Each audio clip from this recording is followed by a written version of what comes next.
Ég sammála því að það verði þannig að það verði stöðvar þessar viðræður. Það verði ekki farið það sem ríkisstjórnin kallar að hægja á eða gera hlé sem eru ekkert annað en bara að halda áfram og bara farið hægar. Og síðan verði þjóðaratkvæðagreiðsla og þjóðin fá að segja sinn hug í því hvort hún vilji klára þetta eða ekki.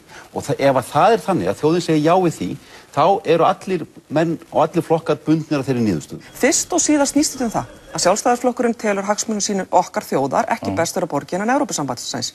Við erum hins vegar þeirrar skoðunar að vilji þjóðin þá einhverjum tímapunkti, þá beri okkur að fara í þjóðaratkvæði og niðurstaðan af því við munum virða hana. Hvenær sá tímapunktur? Næsta kjörtímabili.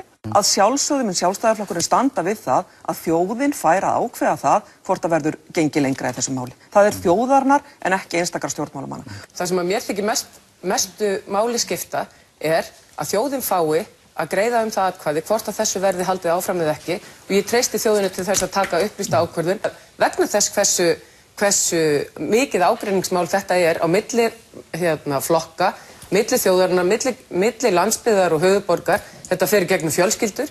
Eina leiðin til þess að komast að niðurstöðu það hvert skuli halda núna er að spyrja þjóðina.